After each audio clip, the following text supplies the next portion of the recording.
말에는 중국 역사입니다. 한국의 근거 없는 주장은 국제사회의 웃음거리일 뿐이죠. 중국 외교부 고위 관료 저우 린펑의 이 한마디에 유네스코 본부가 술렁였습니다. 중국은 무려 30조 원을 쏟아부은 동북공정으로 30년간 발해를 자국 역사로 만들어왔고, 러시아는 연해주 땅을 앞세워 유적 소유권을 주장했습니다. 한국은 완전히 고립됐죠. 예산도 없는 한국이 중국을 이기겠다고 꿈 깨시죠? 저우는 코웃음을 쳤습니다. 그런데 석 달 만에 상황이 완전히 뒤집혔습니다. 42살 한국계 미국 특사 한 명이 천년 묵은 비문 하나와 1936년 고려인 노트로 중국의 역사 왜곡을 무너뜨린 겁니다. 더 충격적인 건 그녀의 할아버지가 LA에서 한국 독립운동을 도왔던 평범한 이민자였다는 사실입니다. 대체 연해주 고군에서 무슨 일이 있었던 걸까요? 미국은 왜 동맹국을 위해 중국과 정면 승부를 택했을까요? 지금부터 그 전말을 공개합니다. 안녕하세요. 저는 김아만다입니다. 42살이고 미국 국무부 아시아태평양 문화외교 수석 자문관으로 일하고 있습니다. 2025년 2월 어느 월요일 아침이었어요. 워싱턴 DC 국무부 청사 제3호실에서 저는 평소처럼 각국 문화재 반환 협상 보고서를 검토하고 있었죠. 커피 한 잔을 옆에 두고 컴퓨터 화면을 들여다보는 평범한 하루였습니다. 그런데 갑자기 비서실에서 급한 전화가 걸려왔어요. 아만다, 지금 백악관에서 연락 왔습니다. 국가안보보좌관실이 긴급 브리핑을 요청했어요. 순간 가슴이 철렁 내려앉았습니다. 국가안보보좌관실에서 문화외교 담당자를 부르는 일은 흔치 않거든요. 보통은 경제나 군사 문제로 바쁜 곳인데 문화 쪽 일로 연락이 온다는 건 뭔가 심상치 않다는 뜻이었죠. 무슨 일인지 알아요? 러시아 연해주에서 발해 유적이 발견됐다는데 중국하고 한국이 동시에 자기네 역사라고 주장하면서 외교 문제로 번지고 있다고 합니다. 발해라는 단어를 듣는 순간 제 머릿속에 할아버지 얼굴이 떠올랐어요. 돌아가신 할아버지는 LA에서 한국 독립운동가들을 도우셨던 분이었거든요. 어릴 때 할아버지가 자주 말씀하셨죠. 아만다, 약한 나라의 역사를 기억해주는 게 강한 나라의 품격이란다. 그때는 그냥 할아버지의 옛날 이야기려니 했는데 지금 이 순간 그 말이 제 가슴을 콕 찔렀습니다. 서류를 덮고 재킷을 챙겨 입으면서 저는 이상한 예감이 들었어요. 이번 일이 단순한 외교 현안으로 끝나지 않을 거란 느낌이었죠. 백악관으로 향하는 차 안에서 저는 창밖을 바라보며 생각했습니다. 역사 분쟁이라. 과연 저한테 무슨 역할이 주어질까요? 바로 그때였습니다. 백악관 웨스트윙 회의실 문을 열고 들어서자 국가안보보좌관 마이클 페리가 저를 기다리고 있었습니다. 아만다, 앉으세요. 급하게 불러서 미안합니다. 그는 테이블 위에 두툼한 파일을 펼쳐 보이며 설명을 시작했어요. 러시아 연해주에서 발해의 수도로 추정되는 대규모 유적이 발견됐습니다. 상경성이라고 하더군요. 문제는 중국이 발해를 자기네 역사로 편입하려고 움직이고 있다는 겁니다. 동북공정 논리를 쓰는 건가요? 정확합니다. 중국은 발해를 당나라의 지방정권이었다고 주장하면서 유네스코에 중국 문화권 유산으로 등재하려 하고 있어요. 러시아는 발굴된 땅이 자기네 영토니까 소유권은 러시아 거라고 맞서고 있고요. 마이클이 잠시 말을 멈추고 저를 똑바로 쳐다봤습니다. 한국 정부는 발해가 고구려를 계승한 자기네 역사라고 주장하지만 솔직히 외교력에서 밀리고 있습니다. 예산도 로비력도 중국과 비교가 안 되니까요. 그때 마이클이 조용히 말했습니다. 아만다, 당신 할아버지가 LA에서 한국 독립운동 지원하셨죠? 그분이 생전에 자주 하신 말씀이 뭐였습니까? 순간 가슴이 뜨끔했어요. 제 개인 이력까지 다 파악하고 있었던 거죠. 약한 나라의 역사를 지켜주는 게 강한 나라의 품격이라고 하셨습니다. 마이클이 고개를 끄덕였어요. 바로 그겁니다. 이번 발해 문제는 단순히 역사 분쟁이 아닙니다. 중국의 역사 왜곡에 맞서 진실을 지킬 수 있느냐, 그리고 동맹국을 위해 미국이 원칙을 지킬 수 있느냐를 보여주는 시험대예요. 그는 파일을 제 쪽으로 밀어주며 말했습니다. 대통령께서 당신을 특사로 임명하고 싶어 하십니다. 한국 편에 서서 이 싸움을 이끌어달라는 겁니다. 손이 떨렸습니다. 할아버지의 신념이 이제 제 어깨 위에 놓인 거였죠. 특사 임명 소식을 듣고 사무실로 돌아온 저는 본격적으로 발해 관련 자료들을 파헤치기 시작했습니다. 책상 위에는 두꺼운 보고서들이 쌓여갔어요. 발해의 역사, 중국의 동북 공정 논리, 유네스코 문화유산 분쟁 사례집. 읽으면 읽을수록 상황이 복잡하다는 걸 알 수 있었죠. 발해는 서기 698년에 건국돼서 926년까지 존속한 나라였습니다. 고구려가 망한 뒤 그 유민들과 말갈족이 함께 세운 나라였죠. 스스로를 대진국이라 불렀고 한때 동북아시아 최강국 중 하나였다고 해요. 그런데 문제는 증거였습니다. 발해는 역사 기록이 너무 적었어요. 중국 측 사서에는 당나라에 조공을 바쳤다는 기록만 강조돼 있고 한국 측은 고구려 계승국이라는 주장만 되풀이할 뿐 결정적 물증이 부족했죠. 며칠 뒤 한국 정부 대표단이 워싱턴에 도착했습니다. 제가 만난 사람은 박준호라는 분이었어요. 55살쯤 돼 보이는 눈가에 깊은 주름이 패인 연구관이었죠. 처음 뵙겠습니다. 아만다 씨. 저는 30년 동안 발해를 연구해온 박준호입니다. 악수를 나누는 그의 손이 거칠었어요. 현장을 많이 다닌 사람의 손이었죠. 30년이요? 그렇게 오래? 준호 씨가 쓸쓸하게 웃었습니다. 네. 하지만 그동안 아무도 발해에 관심을 안 가졌습니다. 예산도 없고 학계에서도 증거 없는 낭만이라고 무시당했죠. 중국은 수천억 원을 쏟아부어 동북공정을 진행했는데 우린 변변한 발굴 한 번 못 해봤어요. 그의 목소리에 30해 동안 쌓인 한이 묻어났습니다. 이번이 마지막 기회입니다. 연해주 유적에서 결정적 증거를 찾지 못하면 발해는 영원히 중국 역사가 될 겁니다. 저는 그때 깨달았어요. 이건 단순한 외교 업무가 아니라는 걸. 그로부터 사흘 뒤였습니다. 새벽 6시쯤 제 휴대폰이 요란하게 울렸어요. 아만다, 지금 뉴욕타임스 국제면 봤어? 마이클의 목소리가 긴박했습니다. 황급히 노트북을 켜서 기사를 확인했죠. 중국, 발해 유적의 유네스코 등재 신청. 역사적 귀속은 중국 문화권으로 명시. 기사를 읽는 동안 손에 땀이 났어요. 중국 외교부 대변인 장웨이가 기자회견에서 당당하게 발표하고 있었습니다. 발해는 당나라 호란 주도독부 산하 지방정권이었습니다. 황제국인 당나라에 조공을 바치고 책봉을 받았으며 문화와 제도 전반이 중국식이었죠. 따라서 발해 유산은 중화문명권에 속한 것이 명백합니다. 화면 속 중국 기자들이 박수를 쳤어요. 저는 주먹을 불끈 쥐었습니다. 더 충격적인 건 그 다음이었죠. 러시아 외교부도 성명을 냈어요. 연해주 발굴 유적은 러시아 영토 내에 있으므로 국제법상 발굴국인 러시아 연방의 소유입니다. 역사적 귀속 논란과 무관하게 관리 주체는 러시아가 될 것입니다.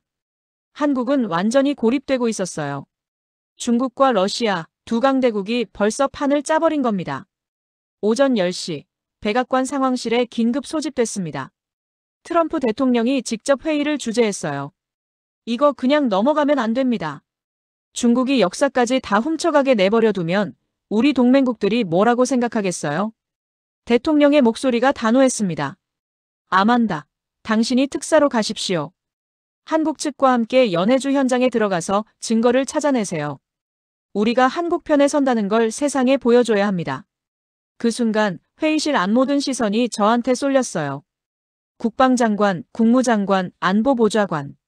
다들 저를 쳐다보고 있었죠. 각오하십시오. 중국은 당신을 가만 안 놔둘 겁니다. 대통령의 경고가 귓가에 맴돌았습니다.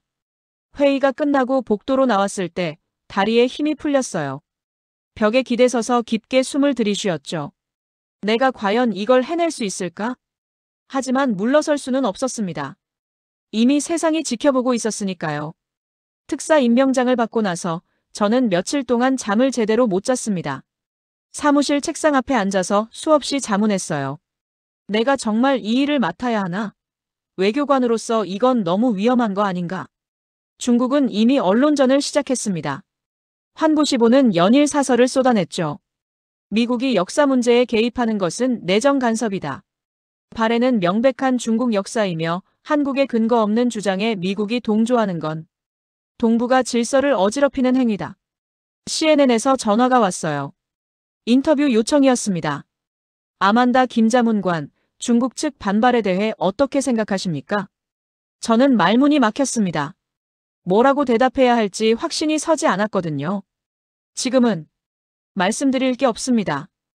전화를 끊고 나니 자괴감이 밀려왔어요. 특사라는 사람이 이렇게 우물쭈물해도 되는 건가 싶었죠. 그날 저녁 집으로 돌아와서 오래된 서랍을 뒤졌습니다.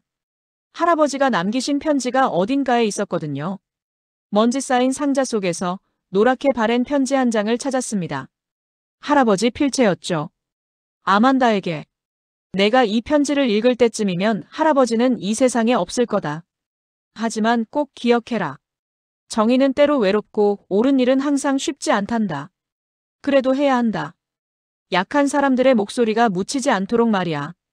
편지를 읽는데 눈물이 났어요. 할아버지는 LA 한인타운에서 독립운동가들 뒷바라지 하시느라 평생 가난하게 사셨거든요. 그런데도 단 한 번도 후회하신다는 말씀을 안 하셨죠. 할아버지라면 어떻게 하셨을까? 다음 날 아침 박준호 씨한테서 전화가 왔습니다. 아만다 씨, 혹시 마음이 바뀌셨나요? 이해합니다. 중국을 상대로 싸운다는 게 얼마나 무서운 일인지 저도 압니다. 그의 목소리에 체념이 배어 있었어요. 아니에요, 준호 씨. 저 가겠습니다. 연해주로 갈게요. 정말입니까? 네. 우리 할아버지가 평생 하신 일을 이제 제가 이어가야 할 것 같습니다. 전화기 너머로 준호 씨가 숨을 크게 들이쉬는 소리가 들렸습니다. 고맙습니다, 아만다 씨. 정말 고맙습니다. 그 순간 제 안에서 뭔가가 단단해지는 걸 느꼈어요. 두려움은 여전했지만 이젠 확신이 생겼습니다. 2025년 3월 첫째 주, 저는 인천공항에 도착했습니다. 입국장을 나서자마자 수십 대의 카메라 플래시가 터졌어요. 한국 기자들이 와르르 몰려들었죠. 아만다 특사님, 미국이 정말 한국 편에 서주는 겁니까? 중국 외교부가 강력히 반발하고 있는데 어떻게 대응하실 건가요? 저는 준비한 멘트를 또박또박 말했습니다. 미국은 역사적 진실을 지지합니다. 발의 유산의 귀속은 정치가 아니라 증거로 결정돼야 합니다. 그날 오후 서울 외교부 청사에서 한국 정부 실무진을 만났어요. 박준호 씨 외에도 이수진이라는 고고학 교수가 함께였습니다. 38살쯤 돼 보이는 날카로운 눈빛의 여성이었죠. 처음 뵙겠습니다. 저는 상경성 발굴을 맡고 있는 이수진입니다. 수진 씨는 노트북을 펼쳐 위성사진들을 보여줬어요. 여기가 러시아 연해주 크라스키노 지역입니다. 이 거대한 성터가 발해의 수도 상경성으로 추정되고 있어요. 문제는 중국과 러시아 팀이 이미 현장을 장악하고 있다는 겁니다. 사진 속에는 중국 국기와 러시아 국기가 나란히 꽂혀 있었습니다. 우리가 들어갈 틈이 있을까요? 준호 씨가 어둡게 대답했습니다. 솔직히 말씀드리면 거의 없습니다. 러시아는 발굴 허가를 자기네 팀하고 중국 팀한테만 내줬어요. 우린 참관만 겨우 허락받은 상태입니다. 그럼 우리가 직접 조사할 순 없다는 말씀이신가요? 수진 씨가 입술을 깨물었습니다. 공식적으로는 그렇습니다. 하지만 그녀가 잠시 망설이다가 목소리를 낮췄어요. 비공식적으로라도 들어가야 합니다. 중국 팀은 벌써 유리한 유물들만 골라서 전시관에 옮기고 있어요. 시간이 없어요. 저는 그녀의 눈을 똑바로 쳐다봤습니다. 30대 중반 여성학자가 경력을 걸고 위험을 감수하려 한다는 걸 알 수 있었죠. 불법 침입이 될 수도 있습니다. 수진 씨가 고개를 끄덕였어요. 알고 있습니다. 하지만 이대로 손 놓고 있으면 발해는 영원히 사라집니다. 회의실 안에 무거운 침묵이 흘렀습니다. 저는 창밖을 바라봤어요. 서울 하늘이 잔뜩 흐렸습니다. 비가 올 것 같았죠. 이제 정말 시작이구나. 좋습니다. 연해주로 갑시다. 제 목소리가 떨리지 않게 하려고 애썼습니다. 사흘 뒤 저희는 블라디보스토크 공항에 도착했습니다. 공항을 빠져나오자 차가운 바람이 얼굴을 때렸어요. 3월인데도 연해주는 아직 겨울 같았죠. 렌터카를 몰고 크라스키노로 향하는 길, 준호 씨가 조수석에서 조용히 말했습니다. 아만다 씨, 혹시 왜 발해 연구를 시작하게 됐냐고 물으신 적 없으시죠? 그러고 보니 그러네요. 그가 창밖을 바라보며 천천히 이야기를 시작했어요. 제 외할머니가 함경도 출신이셨습니다. 어렸을 때 할머니한테서 들은 이야기가 있어요. 발의 땅이었던 그곳에서 조상들이 살았다는 얘기였죠. 할머니는 늘 말씀하셨어요. 우리 땅이 얼마나 넓었는데 지금은 다 잃어버렸다고. 준호 씨의 목소리가 잠겼습니다. 그때부터였어요. 발해를 알고 싶었습니다. 할머니가 말씀하신 그 땅이 정말 우리 역사였는지 확인하고 싶었죠. 저는 핸들을 잡은 채 가만히 들었습니다. 30년을 연구했지만 항상 벽에 부딪혔어요.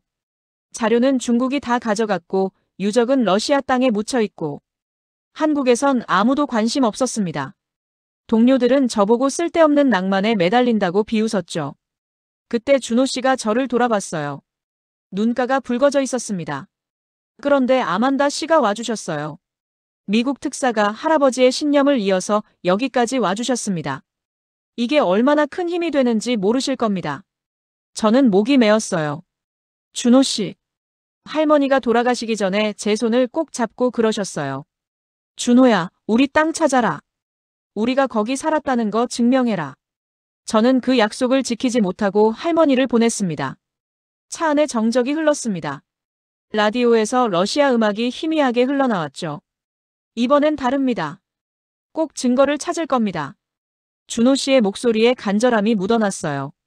저는 그제야 깨달았습니다. 이 싸움이 저한테만 중요한 게 아니라는 걸. 준호 씨한테는 할머니와의 약속이었고 수진 씨한테는 학자로서의 자존심이었고 수많은 한국 사람들한테는 빼앗긴 역사를 되찾는 일이었죠. 준호 씨, 함께 찾아봅시다. 할머니께 보여드릴 수 있도록. 그가 고개를 끄덕이며 작게 웃었습니다. 크라스키노 마을에 도착한 다음 날, 저희는 상경성 발굴 현장에 처음 들어갔습니다.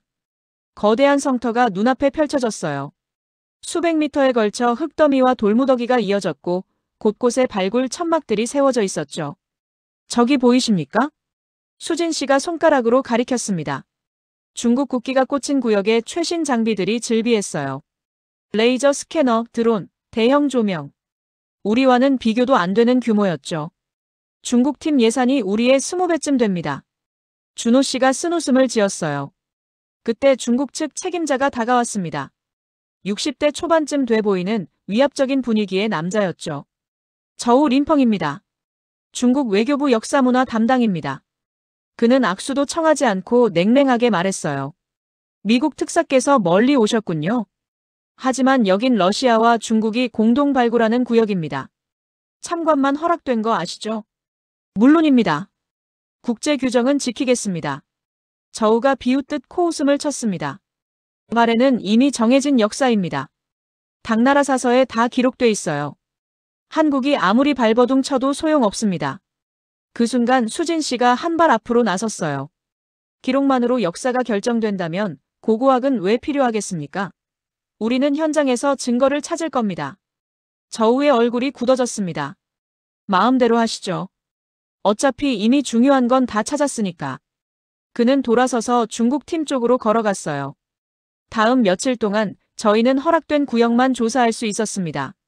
수진 씨는 카메라로 벽화 조각들을 촬영했고 준호 씨는 토기 파편들을 분류했죠. 이것 좀 보세요. 수진 씨가 흥분한 목소리로 불렀습니다. 그녀가 발견한 건 연꽃 무늬가 새겨진 기와 조각이었어요. 이 문양은 고구려 양식입니다. 발해가 고구려 문화를 계승했다는 증거예요. 하지만 저우 림펑이 어느새 다가와서 찬물을 끼얹었습니다. 연꽃 무늬요? 그건 당나라에서도 흔히 쓰던 겁니다. 오히려 발해가 당나라 문화를 받아들였다는 증거죠. 매번 이런 식이었어요. 저희가 뭘 찾아도 중국 측은 자기네 논리로 뒤집어 버렸습니다. 일주일이 지났지만 결정적인 증거는 나오지 않았어요. 그날 밤 숙소로 돌아온 수진 씨가 지도를 펼쳐놓고 중얼거렸습니다. 제3호고분. 저기가 수상해요. 중국 팀이 그 구역만 유난히 철저히 막고 있거든요. 준호 씨가 고개를 저었습니다. 거긴 출입금지 구역입니다. 들어갔다간 큰일 나요. 수진 씨가 저를 쳐다봤어요. 그녀의 눈빛이 말하고 있었습니다. 그래도 들어가야 합니다. 3월 둘째 주 토요일 새벽 4시 저희는 움직였습니다. 중국 팀과 러시아 경비원들의 교대 시간이 새벽 4시 반이었어요. 그 틈을 노린 거였죠. 수진 씨가 앞장섰고 준호 씨와 제가 뒤따랐습니다. 손전등도 켜지 않고 달빛만 의지해서 걸었어요. 심장이 터질 것처럼 뛰었습니다. 제3호고분 입구에 도착했을 때 중국 팀이 쳐놓은 펜스가 보였어요. 여기서부터 불법입니다. 준호 씨가 떨리는 목소리로 말했습니다. 지금 돌아가면 영원히 기회가 없어요. 수진 씨가 이미 펜스를 넘고 있었습니다. 저도 뒤따라 넘었죠. 고분 안은 축축하고 어두웠어요. 수진 씨가 조심스럽게 손전등을 켰습니다. 저기 보이세요?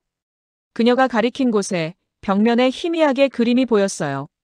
말을 탄 무사들이 활을 쏘는 모습이었죠. 고구려 양식의 수렵도입니다. 수진 씨가 흥분을 참지 못하고 속삭였어요. 저희는 더 안쪽으로 들어갔습니다. 그리고 고분 중앙 벽면에서 그걸 발견했습니다. 돌에 새겨진 글자들이었어요. 수진 씨가 떨리는 손으로 휴대폰 카메라를 켰습니다. 플래시가 터지는 순간 비문의 글자들이 또렷하게 드러났죠. 대진국 문왕 13년. 고구려 유민과 말갈이 함께 나라를 세웠다. 준호 씨가 숨을 헐떡이며 읽었어요. 그 순간 저희 셋은 서로를 쳐다봤습니다. 믿을 수 없다는 표정이었죠. 이건 발해 스스로가 고구려 계승국임을 명시한 겁니다.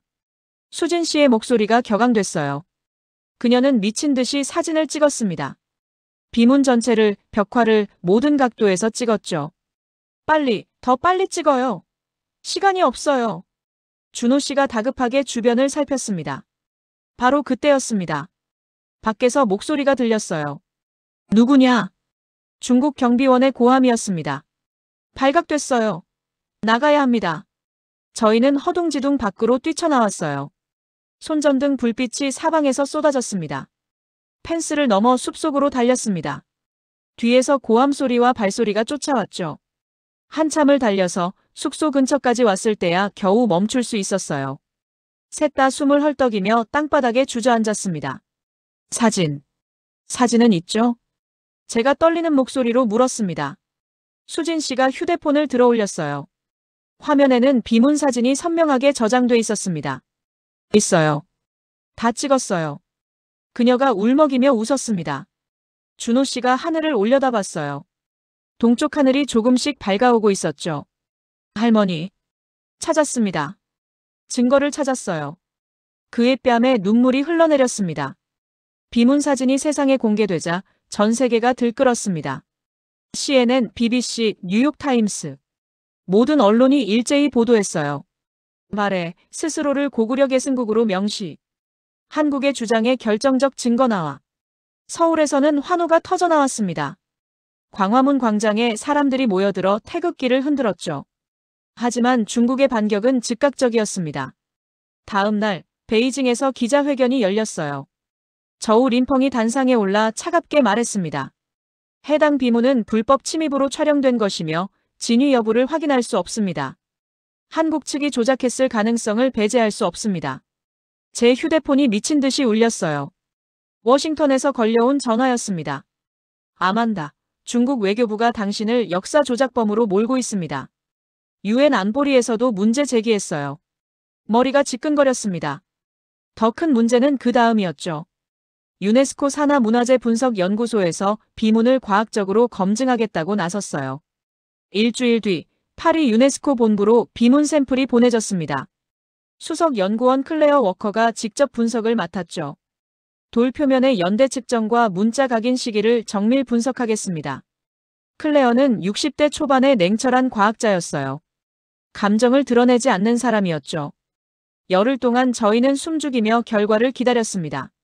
3월 마지막 주 금요일, 드디어 중간 보고서가 나왔어요. 저는 서울 외교부 회의실에서 준호 씨, 수진 씨와 함께 화상회의로 결과를 들었습니다. 클레어가 화면에 나타났어요. 그녀의 표정이 심상치 않았습니다. 비문의 돌 자체는 8세기에서 9세기 사이의 것으로 확인됐습니다. 하지만 그녀가 말을 멈췄어요. 하지만요? 제 목소리가 떨렸습니다. 비문 표면 일부에서 미세 플라스틱이 검출됐습니다. 회의실이 순식간에 얼어붙었습니다. 미세 플라스틱이요? 그게 무슨... 준호 씨가 새하얗게 질렸어요. 플라스틱은 20세기 이후에나 만들어진 물질입니다. 만약 비문이 정말 1000년 전 것이라면 플라스틱이 검출될 리가 없죠. 클레어가 냉정하게 설명했습니다. 그럼 조작이라는 말씀이신가요? 수진 씨가 떨리는 목소리로 물었습니다. 현재로선 그럴 가능성을 배제할 수 없습니다. 추가 분석이 필요합니다. 화상회의가 끝나자마자 중국 외교부가 성명을 냈어요. 미세 플라스틱 검출은 최근 조작의 결정적 증거다. 한국과 미국은 국제사회를 기만했다. CNN에서 긴급 속보가 떴습니다. 발의 비문, 조작 의혹. 미국 특사 김아만다, 신뢰성 논란. 제 휴대폰으로 쏟아지는 연락들이 끊이지 않았어요. 비난, 조롱, 실망. 수진 씨가 책상에 머리를 묻고 흐느꼈습니다. 제가 뭘 잘못한 건가요? 분명 진짜인데. 준호 씨는 멍하니 창밖만 바라봤어요. 저는 주먹을 불끈 쥐었습니다. 모든 게 무너져 내리고 있었습니다. 미세 플라스틱 검출 소식이 전 세계에 퍼지자 상황은 급격히 악화됐습니다. 한국 내에서도 비판 여론이 폭발했어요. 인터넷 뉴스 댓글에는 악플이 넘쳐났죠. 미국만 믿고 설쳤다가 망신만 당했다. 발에는 원래 중국 거 맞는 거 아니냐. 국경만 떨어뜨렸다. 서울 외교부에서 긴급회의가 소집됐습니다. 화상으로 연결된 화면 속 장관의 얼굴이 굳어 있었어요. 아만다 특사, 백악관에서 사업 철수를 검토하고 있다는 연락이 왔습니다. 제 심장이 내려앉았습니다. 철수라니요? 지금 포기하면 안 됩니다. 하지만 과학적 검증에서 조작 의혹이 나왔습니다. 더 이상 밀고 나가기 힘듭니다. 회의가 끝나고 저는 혼자 복도에 서 있었어요. 다리에 힘이 풀려서 벽에 기댔죠. 휴대폰이 울렸습니다. 워싱턴 국무부에서 걸려온 전화였어요. 아만다, 귀국 명령입니다. 대통령께서 이 건에서 손을 떼기로 결정하셨어요. 잠깐만요. 아직 추가 검증이 남아 있습니다. 조금만 더 시간을 주세요. 미안합니다. 이미 결정된 사항입니다. 내일 비행기로 돌아오세요. 전화가 끊겼습니다. 저는 그대로 주저앉았어요. 무릎에 힘이 없었습니다. 내가 뭘 잘못한 걸까? 그날 밤 숙소로 돌아온 저는 침대에 누워 천장만 바라봤습니다. 준호 씨한테서 문자가 왔어요. 아만다 씨, 고생 많으셨습니다. 저희 탓에 피해만 보셨네요. 정말 죄송합니다. 수진 씨한테서도 연락이 왔습니다. 제 인생 최대 실수였습니다. 교수직도 잃을 것 같아요. 하지만 아만다 씨한테 미안한 마음이 더 큽니다. 저는 눈물이 났어요. 이 사람들이 왜 미안해해야 하는 건지. 새벽 2시쯤 잠을 이룰 수가 없어서 일어났습니다. 가방에서 할아버지 편지를 꺼내 다시 읽었어요. 정의는 때로 외롭고 옳은 일은 항상 쉽지 않단다. 할아버지의 글씨가 흐릿하게 보였습니다. 눈물 때문이었죠. 할아버지, 저 실패했어요. 약한 나라를 지켜주지 못했습니다. 휴대폰을 보니 한국 뉴스 속보가 떠 있었어요. 발의 유산 분쟁, 사실상 한국 패배. 유네스코, 중국 주장 수용 검토. 화면을 끄고 저는 어둠 속에 앉아 있었습니다. 모든 게 끝난 것 같았어요. 30년 준호 씨의 연구도, 수진 씨의 노력도, 제 특사 임명도 다 물거품이 된 거였죠. 그때 창밖에서 빗소리가 들렸습니다. 서울의 봄비가 조용히 내리고 있었어요. 다음 날 아침 귀국짐을 싸고 있을 때였습니다. 외교부 로비에서 누군가 저를 불렀어요. 아만다 씨. 돌아보니 한 남자가 숨을 헐떡이며 달려오고 있었습니다. 30 중반쯤 돼 보이는 얼굴이 낯선 사람이었죠. 저는 한민규라고 합니다. 중앙아시아에서 왔어요. 그의 한국어에는 약간 억양이 섞여 있었어요. 중앙아시아요? 네, 저는 고려인 4세입니다. 카자흐스탄에서 살고 있어요. 민규 씨가 가방에서 낡은 노트 한 권을 꺼냈습니다. 표지가 너덜너덜하고 누렇게 바랜 종이었죠. 이게 뭡니까? 제 증조 할아버지 유품입니다. 1936년에 쓴 거예요. 저는 노트를 받아들었어요. 손에 잡히는 순간 오래된 종이 냄새가 났습니다. 1936년이요? 민규 씨가 떨리는 목소리로 설명했습니다. 증조 할아버지는 소련 시절 고려인 강제 이주 전에 연해주에서 유적조사 일을 하셨어요. 그때 상경성 유적도 다녀오셨대요. 제 심장이 뛰기 시작했습니다.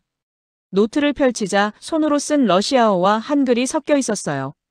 그리고 중간쯤에 연필로 그린 스케치가 있었습니다. 비문 그림이었어요. 이건 준호 씨와 수진 씨를 급히 불렀습니다. 둘 다 허겁지겁 달려왔죠. 수진 씨가 노트를 보더니 온몸이 굳었어요. 이 글자들. 우리가 찍은 비문이랑 똑같아요. 준호 씨가 떨리는 손으로 노트를 넘기며 읽었습니다. 1936년 8월. 상경성 제3호 고분 조사. 벽면에서 문자 발견. 대진국 고구려 유민. 그가 읽다 말고 민규 씨를 쳐다봤어요. 이게 정말 1936년에 쓰인 겁니까? 민규 씨가 고개를 끄덕였습니다. 증조 할아버지는 그 해에 강제 이주를 당하셨어요. 카자흐스탄으로 끌려가시면서도 이 노트만큼은 품에 간직하셨대요. 돌아가시기 전에 저희 집안에 남기시면서 말씀하셨답니다. 언젠가 이게 필요한 날이 올 거다라고.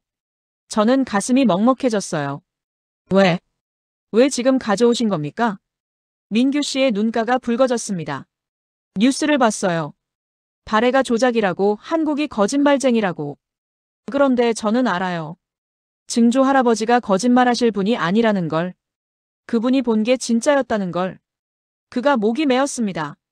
우리 고려인들은 평생 조국 없이 떠돌았어요. 하지만 발해는 우리 조상들의 땅이었어요. 그걸 중국한테 빼앗길 순 없습니다. 수진 씨가 눈물을 흘리며 노트를 꼭 안았습니다. 이게 증거예요. 1936년에 이미 비문이 있었다는 증거잖아요. 준호 씨가 떨리는 목소리로 말했습니다. 그럼 미세 플라스틱은 최근 오염이었던 거예요. 비문 자체는 진짜였던 거죠. 저는 민규 씨의 손을 꼭 잡았습니다. 고맙습니다.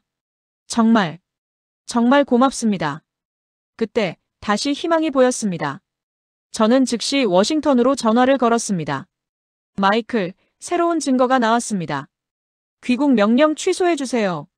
아만다, 이미 결정된 1936년 노트입니다. 고려인이 당시에 이미 같은 비문을 기록했어요. 조작이 아니라는 증거예요. 전화 너머로 침묵이 흘렀습니다. 그게 정말입니까? 네. 지금 바로 사진 보내드릴게요. 노트 사진을 전송하고 저는 민규 씨와 함께 유네스코 파리 본부로 향했습니다. 비행기 안에서 민규 씨가 조용히 말했어요. 증조 할아버지가 돌아가시기 전에 제 손을 잡고 그러셨어요. 민규야, 우리가 살던 땅을 기억해라. 언젠가 돌아갈 수 있을 거다. 하지만 증조 할아버지는 끝내 돌아가지 못하셨죠. 그의 목소리가 잠겼습니다. 이번만큼은 증조 할아버지 한을 풀어드리고 싶어요. 파리에 도착하자마자 유네스코 본부로 달려갔습니다. 클레어 워커가 저희를 맞았어요. 노트를 보여주세요. 클레어는 장갑을 끼고 조심스럽게 노트를 받아들었습니다. 페이지를 넘기며 꼼꼼히 살폈죠. 종이 재질, 잉크 성분, 필기 도구. 모두 1930년대 것인지 분석해야 합니다. 얼마나 걸립니까? 일주일은 필요합니다. 그 일주일 동안 저희는 파리에 머물렀어요. 준호 씨는 매일 호텔방에서 기도하듯 창밖을 바라봤고 수진 씨는 노트를 사진으로 찍어 문자 하나하나를 분석했습니다. 민규 씨는 매일 밤 증조 할아버지 사진을 꺼내보며 중얼거렸어요. 할아버지, 조금만 기다려주세요. 곧 세상이 진실을 알게 될 겁니다. 일주일 뒤 드디어 결과가 나왔습니다. 유네스코 회의실에 모였을 때 클레어가 보고서를 들고 들어왔어요. 종이는 1930년대 소련제 펄프로 확인됐습니다. 잉크는 당시 사용되던 철 성분 잉크이고 필적 분석 결과 여러 차례에 걸쳐 작성된 게 맞습니다. 저는 숨을 멈추고 다음 말을 기다렸습니다. 그리고 노트에 기록된 비문 내용은 현재 발굴된 비문과 99% 일치합니다. 클레어가 안경을 벗으며 말했습니다. 결론적으로 이 노트는 진본이며 비문 역시 최소 1936년 이전부터 존재했던 것으로 판단됩니다. 표면의 미세 플라스틱은 최근 오염물로 추정됩니다. 순간 회의실이 조용해졌습니다. 그리고 수진 씨가 울음을 터뜨렸어요. 준호 씨는 두 손으로 얼굴을 감싸고 어깨를 떨었습니다. 민규 씨가 하늘을 올려다보며 말했습니다. 할아버지, 해냈어요. 저는 그들을 바라보며 할아버지 편지를 떠올렸습니다. 약한 나라의 역사를 지켜주는 게 강한 나라의 품격이란다. 이제 마지막 싸움이 남았습니다. 유네스코 본부에서 최종 표결이 열리는 날이었습니다. 2025년 4월 첫째 주 목요일, 파리 유네스코 본부 대회의장에는 각국 대표들이 모여들었어요. 한국 대표단, 중국 대표단, 러시아 대표단, 그리고 수십 개국 옵저버들이 자리를 채웠죠. 저는 미국 특사 자격으로 한국 측 석에 앉았습니다. 옆에는 준호 씨, 수진 씨, 민규 씨가 나란히 앉아 있었어요. 건너편에는 저우 림펑이 팔짱을 끼고 냉소적인 표정으로 앉아 있었습니다. 의장이 의사봉을 두드렸어요. 발해 유산의 역사적 귀속 및 관리 주체에 관한 표결을 시작하겠습니다. 먼저 각 측 최종 진술을 듣겠습니다. 저우 림펑이 먼저 일어났습니다. 발해는 당나라 책봉을 받은 지방정권이었습니다. 수백 년 역사 기록이 이를 증명합니다. 일부 유물 조작으로 역사를 바꿀 수는 없습니다. 그가 앉자 회의장에서 중국 측 박수가 터져 나왔어요. 이제 제 차례였습니다. 저는 천천히 일어섰어요. 심장이 터질 것 같았지만 목소리를 가다듬었습니다. 존경하는 의장님, 그리고 각국 대표 여러분. 오늘 저는 증거를 가지고 왔습니다. 스크린에 비문 사진이 떴어요. 이것은 발해 상경성 제3호 고분에서 발견된 비문입니다. 대진국 문왕 13년 고구려 유민과 말갈이 함께 나라를 세웠다고 명시돼 있습니다. 저우가 비웃으며 손을 들었습니다. 이미 조작으로 판명된 것 아닙니까? 저는 침착하게 대답했어요. 아닙니다. 유네스코 과학검증 결과 비문은 진본으로 확인됐습니다. 다음 슬라이드로 넘어갔습니다. 민규 씨 증조 할아버지의 노트가 나타났죠. 이것은 1936년 고려인 연구자가 작성한 현장 조사 노트입니다. 당시 이미 같은 비문을 목격하고 기록했습니다. 종이, 잉크, 필적 모두 1930년대 것으로 과학적으로 검증됐습니다. 회의장이 술렁이기 시작했어요. 발해는 스스로를 대진국이라 불렀고 고구려 계승을 명시했습니다. 이는 중국의 지방정권이 아니라 독립국이었다는 증거입니다. 저우의 얼굴이 굳어졌습니다. 저는 마지막 슬라이드를 띄웠어요. 민규 씨가 제공한 고려인 강제 이주 사진들이었습니다. 고려인들은 조국을 빼앗기고 중앙아시아로 강제 이주당했습니다. 하지만 그들은 조상의 역사를 잊지 않고 기록으로 남겼습니다. 오늘 그 기록이 진실을 증명했습니다. 회의장이 조용해졌어요. 역사는 강자의 것이 아닙니다.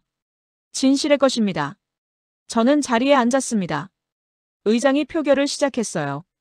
발해 유산의 역사적 귀속을 대한민국으로, 현지 관리는 러시아 연방과 공동으로 한다는 안에 찬성하시는 분? 하나둘 손이 올라가기 시작했습니다. 프랑스, 독일, 영국, 미국, 일본. 점점 더 많은 손이 올라갔어요. 반대하시는 분? 중국, 러시아 일부. 소수의 손만 올라갔습니다. 찬성 다수로 가결됐습니다. 의사봉이 내려쳤습니다. 그 순간 수진 씨가 울음을 터뜨렸고 준호 씨는 두 손을 모아 기도하듯 고개를 숙였어요. 민규 씨가 떨리는 목소리로 중얼거렸습니다. 할아버지, 이겼어요. 우리가 이겼어요. 저는 눈물을 참으며 하늘을 올려다봤습니다. 할아버지, 해냈습니다. 약한 나라의 역사를 지켰어요. 표결이 끝나고 한 달 뒤, 저는 다시 연해주 상경성에 서 있었습니다. 이번에는 중국 경비원도 펜스도 없었어요. 유네스코 공식 조사단 자격으로 당당하게 들어온 거였죠. 제3호 고분 앞에 섰습니다. 그 비문이 여전히 그곳에 있었어요. 대진국 문왕 13년 고구려 유민과 말갈이 함께 나라를 세웠다. 준호 씨가 비문 앞에 무릎을 꿇고 손을 올렸습니다. 할머니, 약속 지켰어요. 우리 땅이었다는 걸 증명했습니다. 그의 뺨에 눈물이 주르르 흘러내렸어요. 수진 씨는 벽화를 쓰다듬으며 웃고 있었습니다. 30년 연구가 헛되지 않았네요. 민규 씨가 증조 할아버지 사진을 꺼내 비문 앞에 놓았어요. 할아버지, 여기 왔어요. 할아버지가 1936년에 보셨던 그 자리예요. 저는 세 사람을 바라보며 가슴이 뭉클해졌습니다. 그날 저녁 서울로 돌아왔을 때 광화문 광장에는 수천 명이 모여 있었어요. 발해는 우리 역사다. 아만다 특사 고맙습니다. 태극기가 물결처럼 흔들렸습니다. 이재명 대통령이 저를 청와대로 불렀어요. 아만다 특사 대한민국을 대신해서 감사드립니다. 동맹의 진정한 의미를 보여주셨습니다. 악수를 나누는 순간 저는 할아버지가 LA 한인타운에서 독립운동가들과 악수하던 모습을 떠올렸습니다. 그날 밤 호텔방에서 할아버지 편지를 다시 꺼냈어요. 약한 나라의 역사를 지켜주는 게 강한 나라의 품격이란다. 저는 편지를 가슴에 꼭 안았습니다. 할아버지, 이제 알 것 같아요. 제가 왜 이 일을 해야 했는지. 창밖으로 서울 야경이 펼쳐졌습니다. 남산타워에 불이 켜지고 한강이 반짝였죠. 일주일 뒤 워싱턴으로 돌아가는 비행기 안에서 준호 씨한테서 문자가 왔어요. 아만다 씨, 한국과 러시아가 상경성 공동 발굴 협정에 서명했습니다. 내년부터 본격적인 조사가 시작됩니다. 이 모든 게 아만다 씨 덕분입니다. 저는 창밖을 바라봤습니다. 구름 위로 햇살이 쏟아지고 있었어요. 그리고 깨달았습니다. 역사는 단순히 과거의 기록이 아니라는 걸. 누군가의 할머니였고 누군가의 증조할아버지였고 수많은 사람들의 삶이었다는 걸. 그 역사를 지키는 일이 바로 그들의 존엄을 지키는 일이라는 걸. 비행기가 태평양 상공을 날고 있었습니다. 저는 눈을 감고 조용히 웃었어요. 할아버지, 저도 이제 할아버지처럼 살고 싶습니다. 약한 사람들 편에 서는 사람으로. 안녕하세요. 저는 김아만다입니다. 그리고 이것이 제가 발해에서 배운 이야기입니다.